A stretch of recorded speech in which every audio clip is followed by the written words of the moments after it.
Welcome to the Infowars Nightly News. I'm your host, Jakari Jackson. It is May 19th, 2016. And here's a look at our top stories. Tonight, has ISIS struck again? Egypt Air Flight 804 goes down after French intelligence warned authorities it was clearly being targeted by terrorists. Then, the California Senate approves sweeping gun control measures. Meanwhile, Hillary Clinton campaigns to repeal the Second Amendment. And the Second Amendment was written to guarantee that will never happen. And Pope Francis says Jesus is like ISIS. And he says Muslims must breed with Europeans. Can you say Antichrist? All that plus much more up next on the Infowars Nightly News. To say we're not turning our guns in, and we're not running, and we're not backing down. If you want them, come and take them.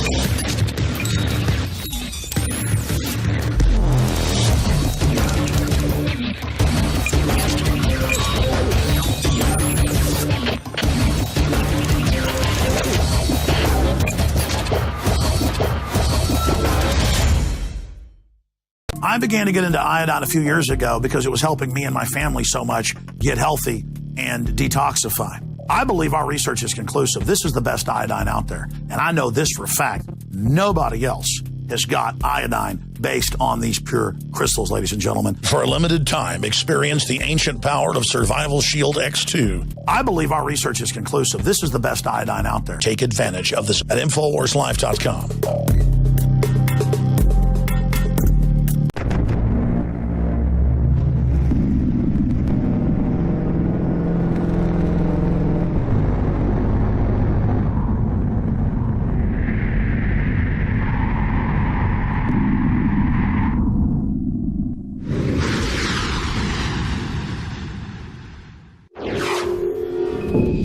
Bringing you news on an ongoing story, Egypt Air Flight 804 has been found, albeit in wreckage. Earlier today, we know the vice chairman of Egypt Air told CNN that the wreckage from Egypt Air 804 had been found about 150 nautical miles north of the Egyptian coast. Now this breaking news, Greek officials say it is not. I repeat, it is not the wreckage of the plane. So at this point, wreckage from Egyptian Air Flight 804 has not been discovered. The search continues. And we'll bring you more on that as it develops. Now, talk about something different here. When we talk about somebody like the Pope, I always try to be respectful, but some of the things that even top guys like him can say just rub me the wrong way. One was it last year when he said that by human standards, Jesus's life was a failure. Now, I'm willing to give the guy a benefit of a doubt and say he had some greater meaning behind that maybe was lost on me. But some other things he said, I just cannot get with at all. And we have this article. Pope Francis likens Jesus to ISIS and says Muslims must breed with Europeans. Now, I'm going to read you this quote, and then you can make up your own mind whether you think this criticism is justified or not. Today, I don't think that there's a fear of Islam as such, but of ISIS and its war of conquest, which is partly drawn from Islam. Now, to that, I would agree with that. I think a lot of people, when they see these Muslim terrorist events, these guys screaming Allah Akbar before they set off the suicide bomb or commence a shooting, that's your radical groups. That's ISIS, Al-Qaeda, Boko Haram, Boko Haram kidnapping all the schoolgirls over there in Africa. So people see these things and they are being affected by these groups, not Islam itself. We'll continue here. This is what he said to a French newspaper. It is true that the idea of conquest is inherent to the soul of Islam. However, it is also possible to interpret the objective of Matthew's gospel, where Jesus sends his disciples to all the nations in terms of the same idea of conquest. Now, this is where I take exception. Yes, Jesus did send his followers out, but he didn't send them out on a radical jihad. He didn't say, kill people who do not convert to your way of living or your way of spirituality or religion. Once again, talking about the radical groups, not Islam as a whole. He didn't say chop people's heads off or force the women to wear headscarves or, light journalists on fire. So once again, I'd like to believe that the Pope has a larger issue here that maybe isn't accurately captured in the soundbite, but the soundbite itself, I take much exception to. Jesus did not go out and tell people to commit violence. Yes, he did, beat the money changers and stuff like that. He did tell his followers to go out and buy swords for, personal defense and protection, but he didn't say go out and commit violence against anybody. So let me be very clear to anybody who thinks that what he just said was gospel there. Now let's talk about something that we've been talking about for many years now, but you can finally believe it because it's being reported on mainstream outlets. That is the issue of people spying on you in your own home through your own electronics. Now, I started here coming up close to 4 years ago, and the idea that somebody was spying on you was just kooky, tinfoil hat. Everything is invulnerable. Nobody, even if they could, why would anybody want to look at you? Because they can. That's why people do anything, because they can, or they feel they can get away with it. This goes for your smartphones, your tablets, whatever you have, your smart TVs. And I remember, I believe it was CNN 2 or 3 years ago, they put out the article, or it was actually a video. The correspondent there, she was talking to some security expert, privacy expert, whoever the guy was. And he was saying, yeah, this is how you hack in. And he just went in and hacked the TV in real time and showed him, yeah, I could be at my house looking at you on your TV. And the lady was aghast. And she got a piece of Scotch tape or whatever tape, and she put it over the top. And she said, yeah, I would recommend that you do this too. That was a couple years ago. Alex Jones has been talking about this for many years before I even got here. But let's take a look at one of the latest stories. The trolls who take photos of you through your TV and turn it into porn. They say some images are lifted from social media sites or even from smart TVs. That's what I was just saying, the smart TVs. They're then manipulated and photoshopped to make them appear pornographic. Now, once again, this isn't inherent to, smart TVs or hackable devices. Some people just take your images and want to turn them into porn for whatever reason. I'm not sure why somebody want to do it, but I guess there is a market for it. If you're perusing the internet for that kind of deal, I guess you're not too interested in what's actually real or not, but just something to be aware of. The next time you have your TV out, just be aware that somebody can hack into your devices and use that information for their own personal means. Now let's talk about something that's near and dear to me. That is the Second Amendment of the United States of America. And I do believe shall not be infringed is a absolute. Now, it doesn't say shall not be infringed if you hunt or if you just shoot at the gun range, as many people want to add their own spin and emphasis on it. Because you see all these politicians, these constitutional scholars, lawyers, as they call themselves, they say they know what's in the Constitution, so they know how to abide by it. I say they know what's in the Constitution, so they know they're willfully bastardizing it when they add all these changes to it, or their own interpretations, where they say that you can't have more than 10 guns in your, or more than 10 bullets in your magazine. You can't have an easily detachable magazine, which I'm like, wow, that's an issue now. You can't have a cosmetic feature on your gun like a buttstock if you live in the state of New York. And this is how ridiculous the argument is. You guys may recall a couple years ago, I went down to South by Southwest. We were having a open carry march down there. Lo and behold, nobody got shot. I mean, who would have thought? A bunch of guys walking around guns and nobody got shot. And there's a gentleman there, and he was a polite guy. He was willing to engage me. I do appreciate you for that, sir. But his issue was like, I don't like these guns. If you want to have a gun for self-defense, keep it in your closet at your house. But other than that, he didn't want people to be armed. Thus is my understanding, just going off my recollection here. And the issue with that is he would say, well, you guys keep saying everybody wants to take your guns. I'm like, well, no, number one, I'm not saying everybody wants to take your guns. Number two, if somebody tries to do something and fails, they still tried. For example, if somebody breaks into your house and, they get caught by the cops running down the street with your TV, they failed to steal your TV, but they still attempted to steal it. And when I talk about people like Dianne Feinstein or various other characters in the gun grab situation, they tried to pass stuff and failed spectacularly. Case in point, I talk about one Mrs. Dianne Feinstein, who ties into California, which we'll get into one second here. But you guys may recall the piece, we've shown it innumerable times here on Infowars.com, of Mrs. Feinstein on 60 Minutes saying, hey, if I had the power, if I had the votes, I would say Mr. and Mrs. America, turn them all in. And this is the person who is leading the charge, or one of the people leading the charge on gun regulations here in the United States of America. Notice she didn't say, reasonable gun control, smart gun control that we can all get behind, or whatever the buzz term is this week. She said, no, if I was president, if I was dictator in chief, I would take every gun from the United States of America. Now, you may say, hey, that's her personal opinion. And you would be right. Not everybody has that extreme of an opinion. But if you guys recall, after Sandy Hook, she was the person in charge of the new regulations under President Obama. Obama said, hey, I will sign whatever Dianne Feinstein puts in front of me. And once again, Mrs. Feinstein being in charge, she had a whole long list of guns that would cease to exist in the United States of America if her laws got passed. Things as simple as AR-15s and AK-47s. Semi-automatic, mind you, also some pump-action shotguns on there. And anybody would say, well, I don't understand. Why do you want to have an AK-47 or AR-15? If you don't understand this, many of these laws are being written by people who don't even understand how a firearm works. They go watch a Stallone movie and they think you could shoot somebody in the leg from 500 yards with a .22 pistol and they explode into flames. It doesn't work like that in real life.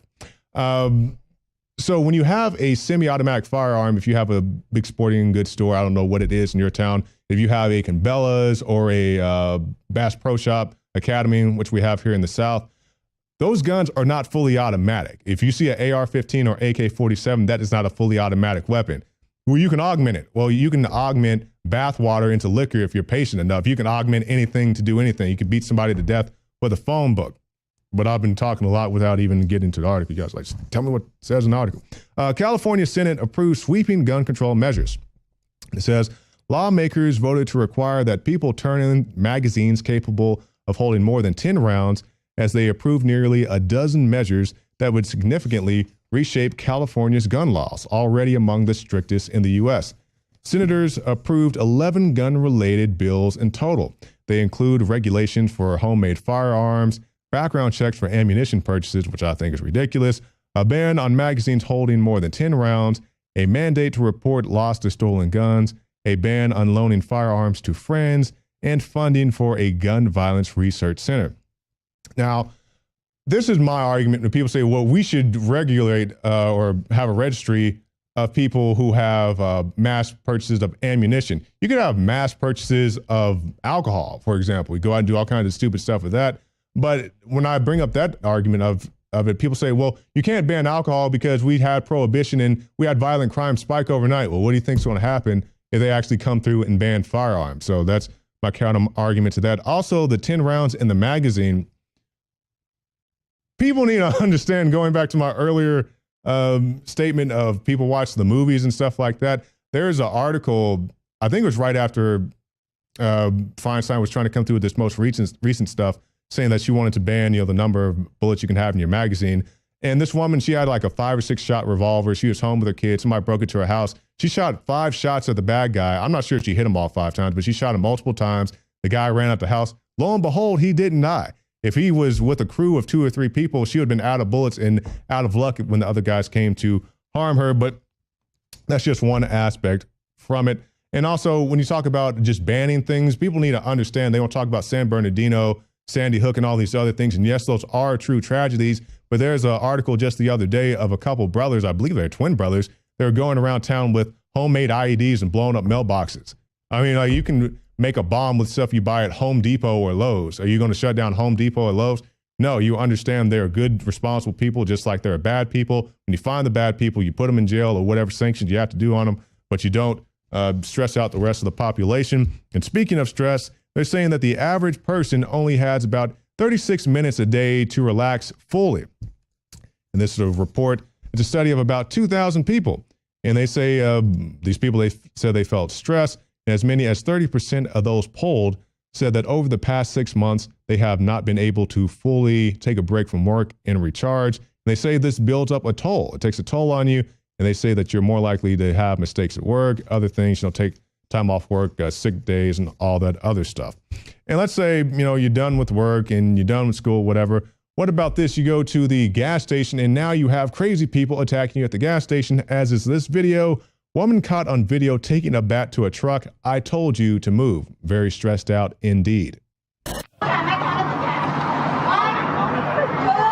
It's not what you expect when you go get gas. The woman working there counting down, and then this. 8, 9, 10. I told you to move, she says. Apparently angry, he's been sitting in front of the gas pump for too long.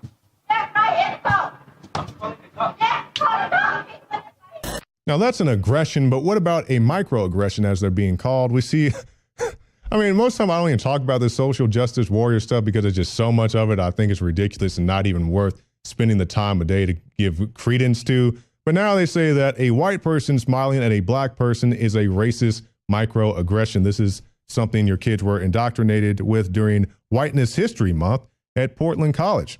And they had the kids and they're agonizing over whether or not smiling at a black person was racist or not smiling. And one person said, it's that awkward smile. Well, what am I supposed to do? I smile at everybody, but somehow I'm conscious of that. And I think, am I doing the white guy smile? Another one said, as much as I don't like to think of myself as having that awkwardness, there's always that. Am I doing the white guy smile or is it a normal smile? And this is what I say to people. This is one of those, you can't do one thing or the other. The way the article is written to me or the way this organization was run, if you look at a black person and you don't smile, you're racist. If you look at the black person and do smile, you're racist. If you look at them while you're walking down the street, you're racist because you're suspicious of them. If you don't look at them, you're being racist because you're not paying attention to them. So anything you do would be misconstrued as racism. And this is a case in point why I don't think it's good to just blanket pay for everybody's college, because if you want me to pay for college, you're going to have to move stuff out of this, like this out of the curriculum. This is freaking ridiculous. Telling people they have to be on pins and needles, not being able to do anything. It's just like you have to see somebody of whatever race or religion just crawl into a ball and cry yourself to sleep. It's completely ridiculous. Another thing that's ridiculous, as we're talking a lot in the news about discrimination, you guys know the stories. Well, you don't need me to go through all of them. But now this is a new form of discrimination. It reminds me of an old episode of King of the Hill. They're talking about discrimination. The mom was talking to the son, and the son says, well, how does your policy help women with big boobies? She says, son, women with large breasts don't need any help. Well, they need help now. A woman gets asked to leave a gym because her boobs are too large. And basically, employees came up to her. They said that people were feeling uncomfortable because the woman's breasts were so large. And we will show you this. Cover your eyes. We got the children in the room, I guess. I can't help that my chest may appear large. I felt humiliated. I felt that I was uncomfortable and I was made to leave. And basically on her way out the door, she asked the other women in the club if her attire offended them. I mean, yes, the lady is very busty, but she wasn't dressed inappropriate from my personal opinion. And the other women in the club said, no, we don't have any issue with you. And basically the woman you saw there concluded it was the women, 2 women supervisors, and she pointed that out, that they were females who basically were forcing her to get out the club because they didn't like the fact that she was endowed. So you can take that for what you will. I know that's more of a lighthearted story, but coming up after this break, we'll have a very serious conversation with Conchita Sarnoff about human trafficking. But before that, I want to remind you to check out the hashtag Infowars gear and upload your Infowars picks for a chance to win big bucks. Stay tuned. We'll be right back after this break.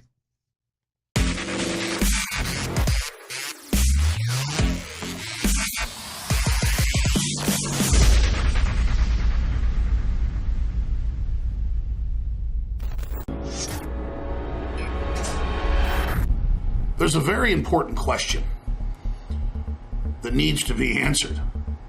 Will humanity survive? And to look at that threat, we have to ask another question.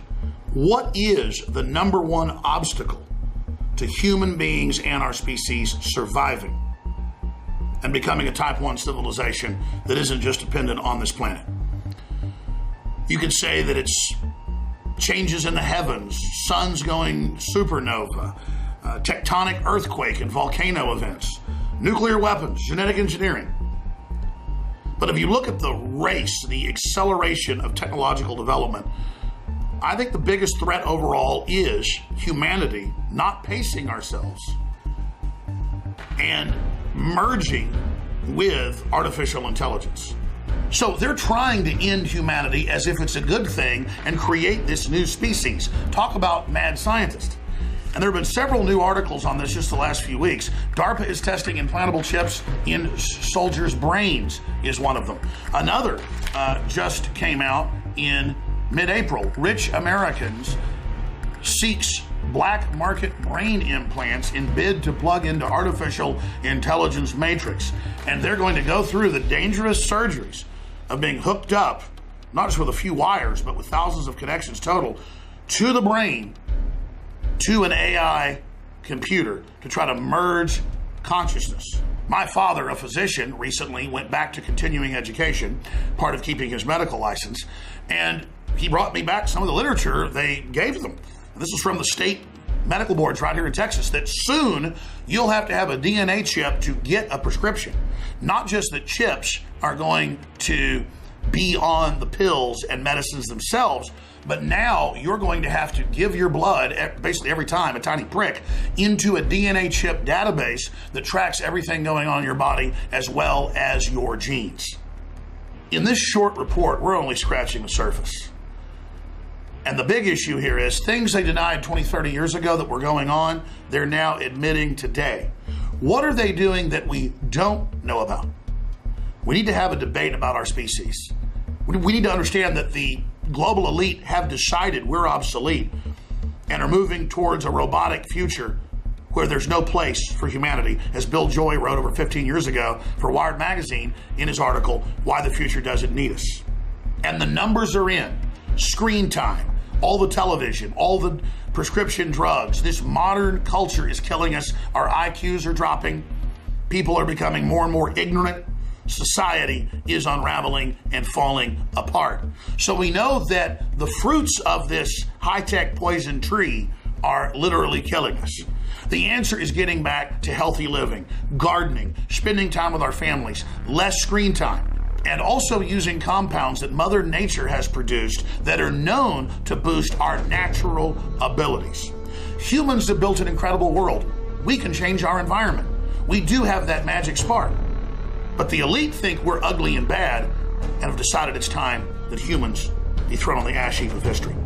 We have taken some of the compounds that Mother Nature has produced and gotten the cleanest, purest sources of it and put it together in BrainForce, one of the most highly reviewed nootropic brain boosters on the market today that has an incredibly affordable price. Check out BrainForce today and other game-changing compounds like X2 Survival Shield at InfoWarsLife.com. Again, that's InfoWarsLife.com or call toll-free 888-253-3139.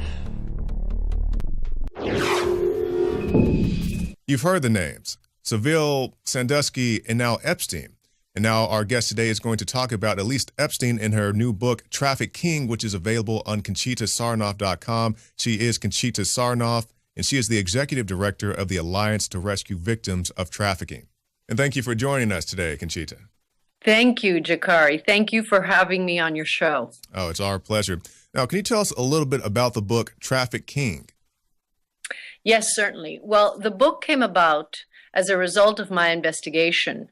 As you might know, I run a foundation in Washington, Alliance to Rescue Victims of Trafficking, which hopes to raise awareness and has been raising awareness of the issue of human trafficking in the United States.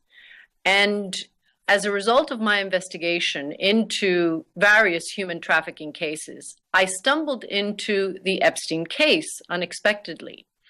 What was even more unexpected was the fact that I know Mr. Epstein and Miss Maxwell, who is the alleged procurer, who has been deposed, I believe, already by one of the former victims, Virginia Louise Roberts.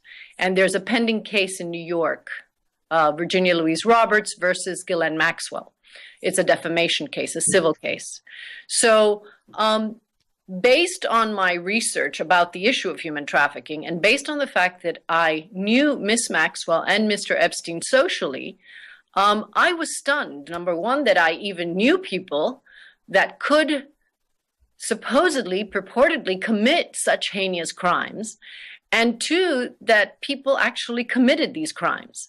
So that, of course, spiraled into a very long, protracted investigation. And 7 years later, I finally published the book. I don't know if you're aware, but 27 publishers turned down my original manuscript I have gone through 3 agents who all worked very hard to have my book published, and no one would publish the book. That is without even seeing the manuscript. All they saw was, of course, a synopsis.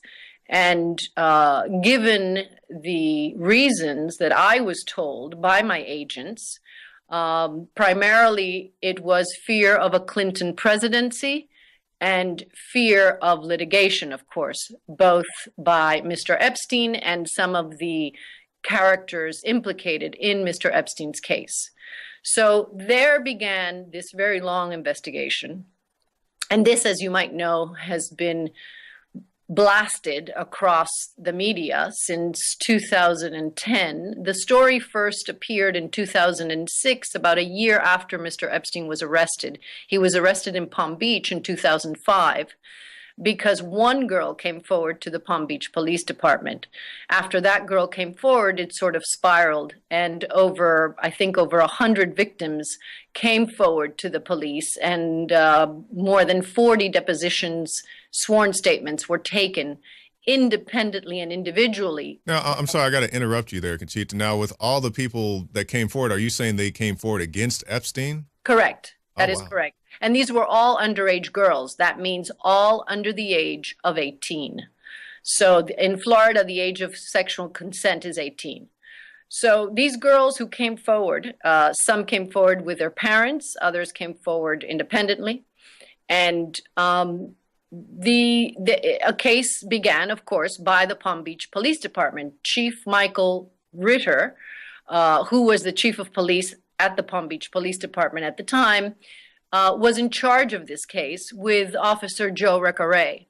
And there began a long 2-year investigation in which there was a grand jury, and then finally there was an FBI investigation, at which point the United States Attorney's Office, Mr.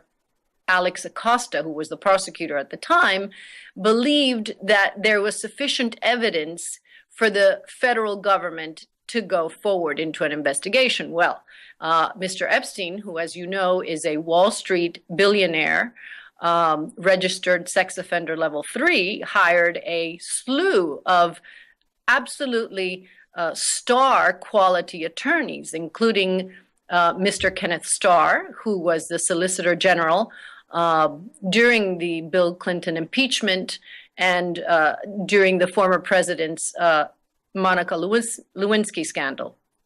He was hired toward the very end of the negotiations. So was Alan Dershowitz, who actually was a friend of Mr. Epstein and was implicated in the case. And of course, you will read about all of this in the book. The book is called Trafficking.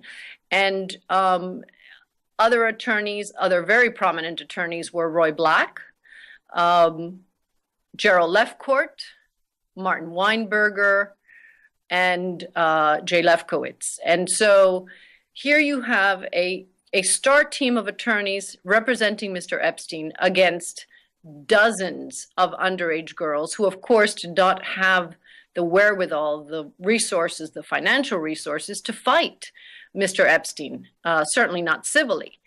And finally, the prosecution agreed that if Mr. Epstein agreed to one count of solicitation of prostitution with a minor, that means that the minor who came forward was identified as a prostitute, which I find unbelievable.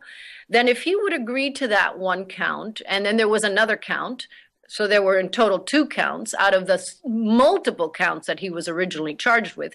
If he agreed with that, then it would not be a federal case. So this became a state case, and he was sentenced to 18 months in a county jail, plus an additional 18 months under house arrest. He served only 13 months in Palm Beach County Jail, not a federal prison, and consecutively with 18 months of house arrest in his Palm Beach estate.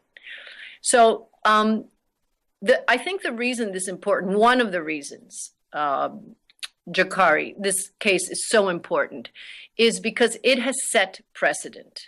Here you have a 2-year-long federal investigation. The alleged trafficker, Mr. Epstein, is indicted or given one count one count of solicitation of prostitution with a minor. He's given a non-prosecution agreement. He serves a minimum amount of time compared to other human traffickers who have been arrested with similar charges. And now several other human traffickers who have been arrested since Mr. Epstein was arrested have been using Mr. Epstein's case as precedent. We have one case in particular in Miami, Florida. The attorney Joel DeFabio is representing a convicted pedophile. Well, he is in the process of being convicted. He was arrested, and his name, ironically, is Michael Archangel Hernandez. And this case is moving forward, and they are using, Mr. DeFabio has used Mr. Epstein's defense in order to have his client receive a lesser sentence. Yes, Conchita, I'm sorry, we're low on time, but people can definitely find out the rest of the information in Traffic King. Now, briefly, before we end, can you tell us about your organization, the Alliance to Rescue Victims of Trafficking? Absolutely. My organization raises awareness of human trafficking. I have a board. A number of former government officials are on my board, and community leaders, former ambassadors as well, and current ambassadors. And what we attempt to do is two things. Number one, raise awareness of the issue by one of the campaigns that we have is called Alert and Educated. We are trying to distribute for free an educational PowerPoint presentation to over 15,000 school districts that will help children and students and teachers and administrators learn how traffickers identify and recruit victims today, because it's no longer... Conchita, can you hold that thought? We'll hold you over, and we'll come back right after this break.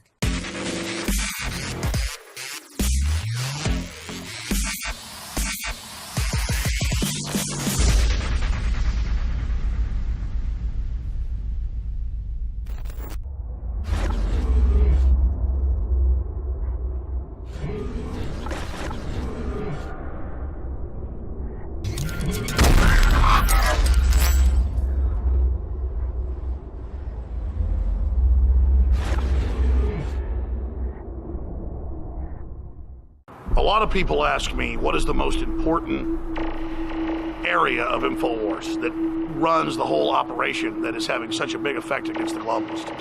And I've said it over and over again, it is you, the listeners and the viewers, that send us the intel, the news tips, that support the broadcast, that spread the word. You are 90% of the operation or more. You don't stand beside us, you stand at the heart of Infowars. When I talk about the people at Infowars, from customer service, the shipping department, being just as important as our anchors, our researchers, our investigative journalists, and myself, it's absolutely true. Without this team that we've built over the last 20 plus years, we wouldn't be able to do any of what we've been doing.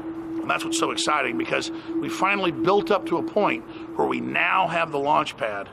Introducing AutoShip for InfoWarsLife.com, a new way to save time and money when you stock up on InfoWarsStore.com products. Again, ladies and gentlemen, when products are sold out, you're unable to get them, sometimes for months, but we hold back the products for people that have already signed up for AutoShip. When you choose AutoShip before checkout on your order at InfoWarsStore.com, we'll give you 10% off and give you guaranteed delivery of out-of-stock products that are on your AutoShip list. Plus, we're giving you free shipping on all orders above $50. Listeners have been requesting this for years because it's so easy to forget to reorder the products when you need them each month. Now it's finally here. AutoShip at InfoWarsStore.com and InfoWarsLife.com. It's easy. Go to InfoWarsStore.com, select your favorite product, click on the AutoShip, and choose how often you want us to send you another order. As you know, I coined the term 360 win, and with the new AutoShip feature at InfoWarsLife.com, it's a sure win. You add to that free shipping on orders of $50, it is a can't lose. Visit InfoWarsStore.com and save 10% off on your next InfoWars Life order by selecting AutoShip at checkout, and get free shipping on all orders above $50. That's InfoWarsStore.com, or call toll-free 888-253-3139.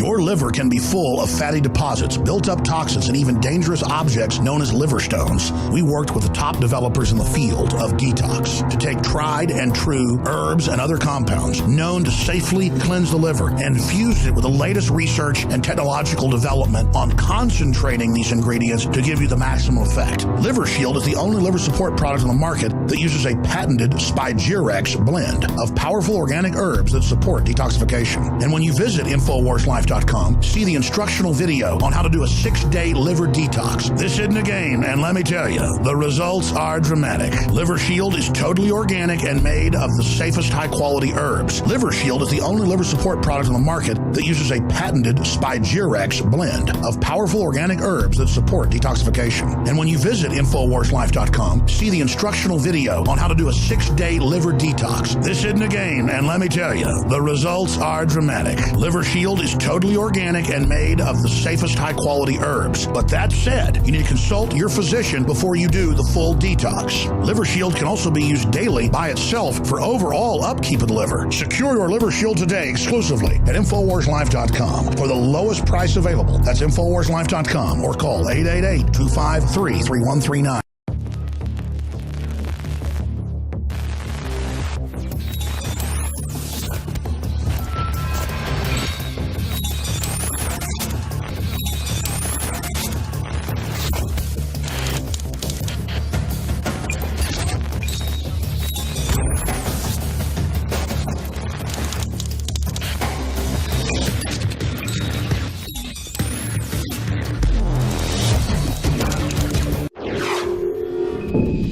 All right, and welcome back. Our guest is Conchita Sarnoff with the book Traffic King.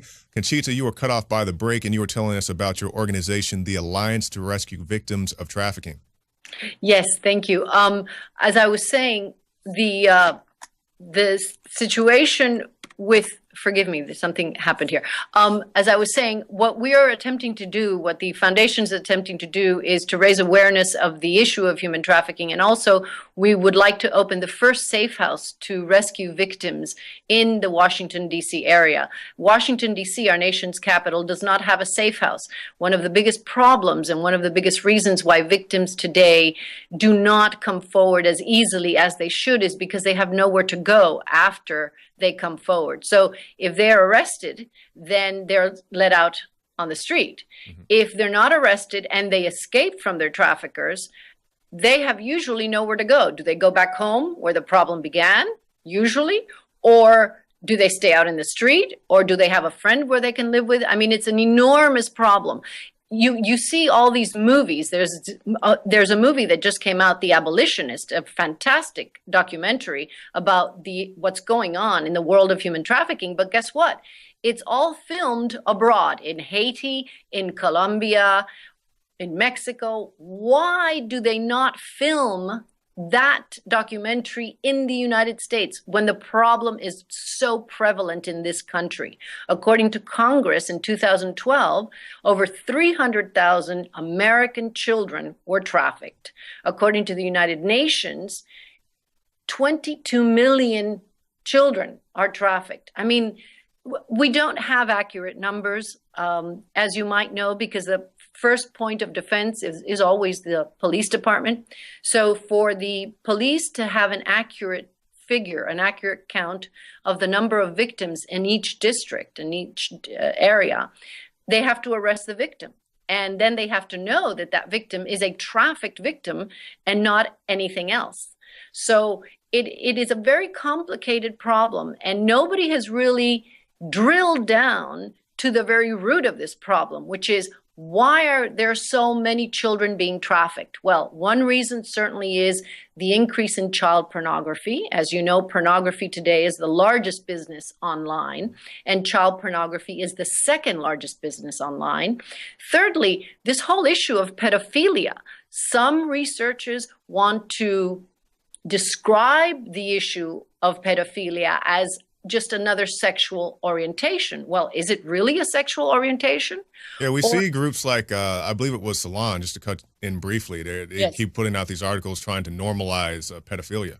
Yes, exactly. And I was reading, there's now a very interesting several articles have come out now about this medication, which is currently being used for prostate cancer, for advanced prostate cancer. And in Sweden, the Karolinska Institute is actually trying. They've brought in 60 pedophiles, of which they're going to give this medication, Degarolex, I believe is the name, and the Swiss pharmaceutical that produces the medication is called Ferring. And they're going to give the medication to 30 of those 60 pedophiles, and the other 30 are simply going to receive a placebo. And so they're going to study the effects of the medication. One of the reasons some of these medications, or this particular medication, has worked on some pedophiles is because it is a hormone therapy. It decreases the testosterone. It sort of blocks the testosterone, which, as you know, is the culprit behind sexual desire and lack of empathy, and also the lack of control that usually a male has when he wants to is aroused. Correct. And so so this medication is now going to be used. This is the first time ever that they've taken a medication for a different indication, such as advanced prostate cancer, and now are going to try to see if pedophilia will be curbed. Now, you know, we could go on forever about the issues of pedophilia. I am not a medical doctor. I am not a psychiatrist or a therapist, but I have read enough to know that there are many issues why, or at least I believe, given what I've read, given the literature, why people become pedophiles. And so we need to understand in this country that, is it a disease? Yes. Should pedophiles go to jail? I don't know. Should there be a medical institution where these pedophiles go to in order for them to stop harming our children? I believe that, yes, they should definitely be instituted somewhere. And if this medication works on pedophiles, then absolutely, I believe, like in London, where some prisoners are being given the medication, I believe that this medication should be given in prisons where there are pedophiles. Absolutely. So especially those pedophiles who are going to come out into society. Now, that does not solve the issue. The trafficker is a whole different story. The trafficker, Jakari, as you know, is sort of like a car salesman. I mean, he can sell a car the same way he can sell a child, or he can sell a pair of shoes. He just simply wants money. And, you know, the risk reward is pretty amazing, which is why today trafficking has become the #1 crime, far exceeding drug trafficking and weapons trafficking. Now, Conchita, if I could just interrupt you for 1 second, I definitely want you to finish on your trafficking. But before we move too far away from the sex offenders and the people of that like, earlier in our earlier segment, you mentioned that Epstein was a sex offender level 3. I was not aware that there were levels to sex offender. Do you have a breakdown of that, of what fits into what category? Yes, Jakari. There are 3 levels: sex offender level 1, sex offender level 2, and sex offender level 3. Level 1, of course, is the least offensive of all 3. And he is probably the one that I'll give you a story, a very interesting story. I spoke to a judge in New York, Judge Ruth Pickles, who actually was the one who registered Mr. Epstein as a level 3 sex offender. And she told me a story about how this former U.S. Army officer, I believe he was in his early 20s, had been arrested because he had met a young girl who was age 17 at a bar. She had lied to him. She had told him that she was over the age of consent. They had had a sexual relationship. It had carried on for a number of months or a number of weeks.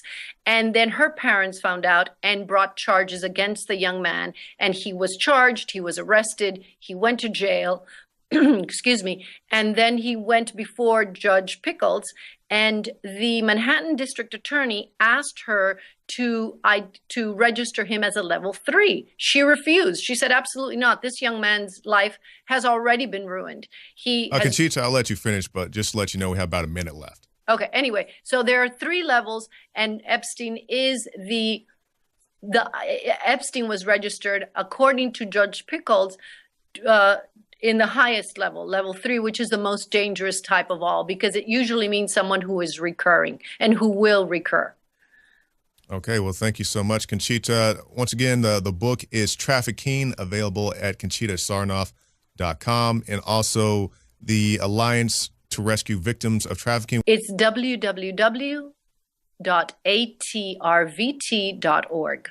Well, thank you so much, Conchita, and we definitely look forward to having you back on in the future. Thank you very much. And there goes Conchita. You can get her book, Traffic King, available at ConchitaSarnoff.com, and also check out the Alliance to Rescue Victims of Trafficking. Now, coming up next, in our next segment, we'll have an explosive report fully loaded by Darren McBreen. He's bringing you the issue of the importance of the Second Amendment. Stay tuned.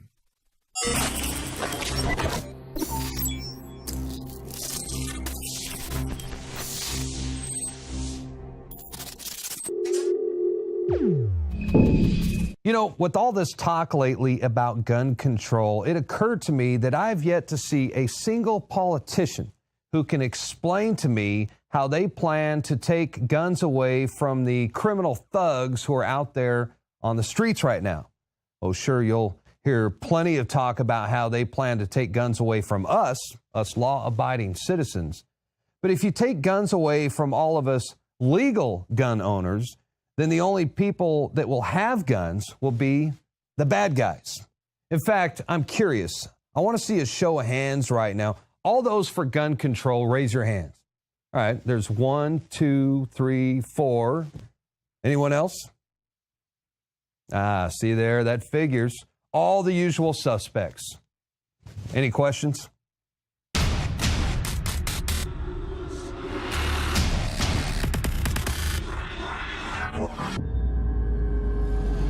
Get Brain Force at 25% off for a limited time at InfowarsLife.com. Ladies and gentlemen, I've been on this the last few months. You probably noticed I've been more crazed, more focused, less brain fog, more energy, more special reports, and it's because of Brain Force. One of the worst things with most energy products is it's not sustainable, right? You're going to crash afterwards. And the cool thing about this is it's not just a bunch of energy compounds that are going to fire your brain up to a higher RPM or whatever, which it does do. This is sustainable. This isn't going to spike and you're going to collapse and you're going to feel really bad afterwards. This has a bunch of different antioxidants and compounds and polyphenols. Everybody's on these drugs to knock their brain out because the brain's so fried. We're looking at the television screen for research purposes, whatever we've been doing, trying to learn something, or staring at the computer all day, working, doing good. You're still damaging your brain. You will find Brain Force and other game-changing products at InfowarsLife.com or call 888-253-3139. Get Brain Force at 25% off for a limited time at InfowarsLife.com. And we thank you for your support.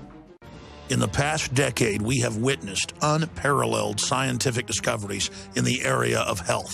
But no one has put together a formula that focuses directly on brain health, nerve growth factors, and optimizing your cellular energy at the same time. DNA Force is one of the most expensive formulas to produce. Some of the ingredients in DNA Force are $12,000 a kilogram. We are using the coveted, patented, only American source of PQQ, CoQ10, and more. You want the best that's out there at the lowest price anywhere? Well, we're bringing you a total win-win. The ultimate value, cutting-edge, trailblazing game changer that also supports the InfoWar. We have produced a limited run of DNA Force, and it will take up to 12 weeks to produce more once we sell out. Secure your DNA Force today at InfowarsLife.com or call toll-free 888-253-3139. Hillary Clinton says the Supreme Court is wrong on the Second Amendment. And if she, God forbid, becomes president, her administration will launch a new effort to not only ban so-called assault weapons, but a nationwide gun ban on everything. We're talking about a total repeal of the Second Amendment, which, according to Hillary, is worth consideration. That's what we are facing right now with a potential Clinton presidency. Recently, Australia managed to get away or take away tens of thousands, millions of handguns. And in 1 year, they're all gone. Can we do that? And why, if we can't, why can't we? You know, Australia is a good example. Canada is a good example. The UK is a good example. Why? Because each of them had mass killings. And in reaction, they passed much stricter gun laws. So I think that's worth considering. I don't know enough details to tell you how we would do it or how it would work, but certainly the Australian example is worth looking at. So I'm going to speak out. I'm going to do everything I can to rally people against this pernicious, corrupting influence of the NRA. We've got to go after this. And here again, the Supreme Court is wrong on the Second Amendment. And I am going to make that case every chance I get. Now, her appetite for gun control has been blatantly obvious throughout her entire campaign. And it's no secret that a President Hillary Clinton would use executive orders to strip away our God-given right to self-defense. In fact, Hillary says, amen to that. We need you to be able to use your executive powers to legislate that you can't carry guns in cars. You can't bring guns in buildings that are not insured to carry them. We need executive powers that say that we will fight for life and not kowtow to the sons and daughters of Charleston Heston. We can't kowtow to the sons and daughters of Charleston Heston. We must have a greater voice. Thank you for coming, and I will elect you. Vote.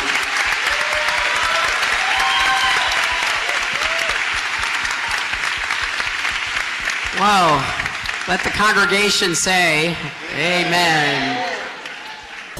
Now, Hillary's daughter, Chelsea Clinton, whose real father, by the way, is very likely to be Webster Hubbell.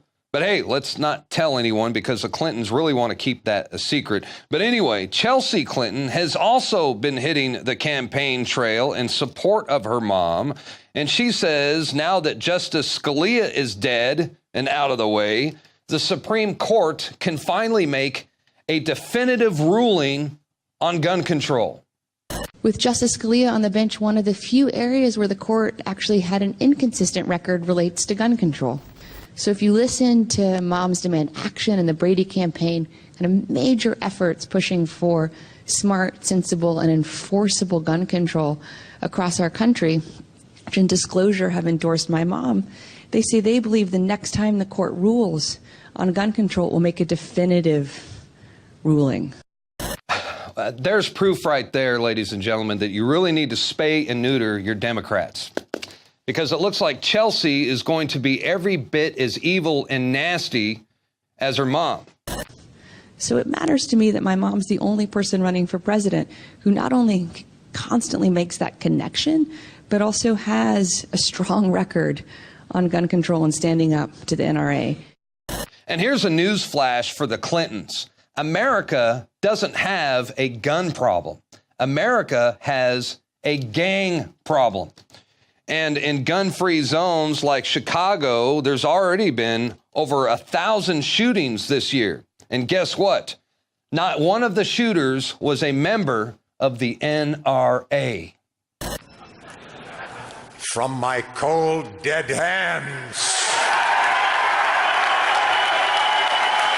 A well-regulated militia being necessary for the security of a free state. The right of the people to keep and bear arms shall not be infringed, says the Second Amendment of the U.S. Constitution. It's not about hunting, and it's not about sport, and it's not just about protecting yourself, your family, and your property. No, the Second Amendment is much more than that. It's about protecting yourself from a tyrannical government. And it was written by men, true patriots, who believed that our government and even our own military might be forced to one day turn against us. And the Second Amendment was written to guarantee that that will never happen. I must tell you, the right to defend yourself, the right to keep and bear arms, does not protect your right to shoot deer. It protects your right to shoot at the government when it is taken over by tyrants. These are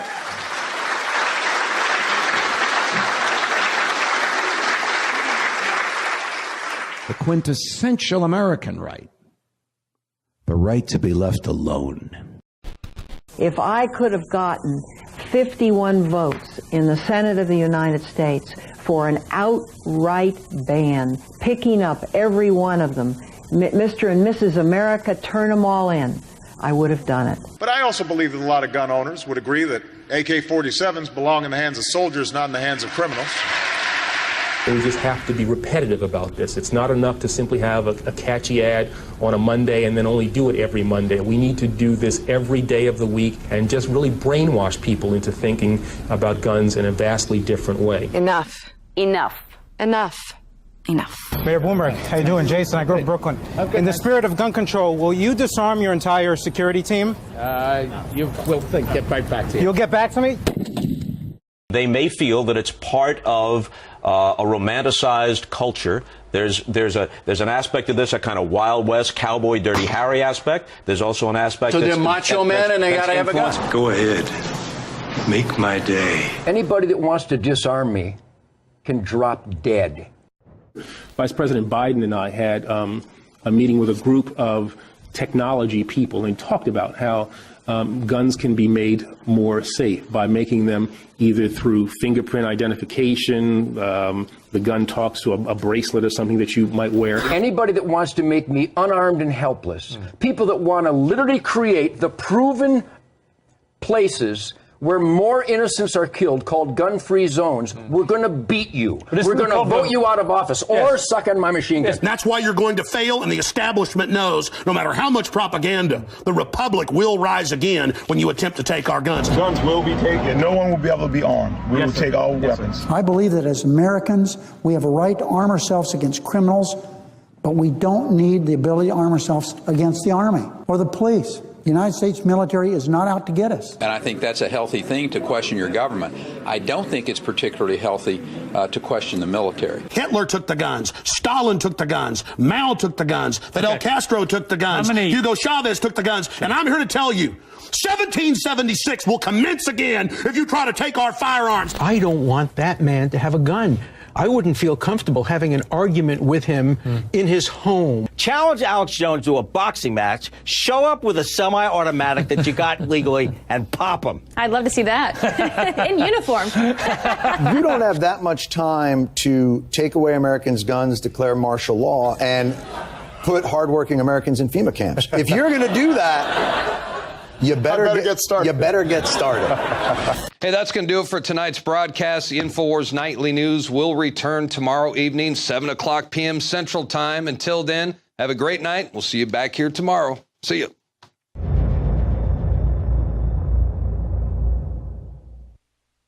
All right, we're going to cut this segment short because I understand we have an urgent phone call right now from Admiral Akbar of the Rebel Alliance. Admiral, thanks for joining us. You know, we were just talking about the internet kill switch, and Barack Obama, you know, he just said that he thinks we should hand power of the internet over to the federal government. Like, that sounds like a scary thought. And Obama says it will be used fairly and distributed equally. What do you say to that? It's a trap. What happened? Did we lose him?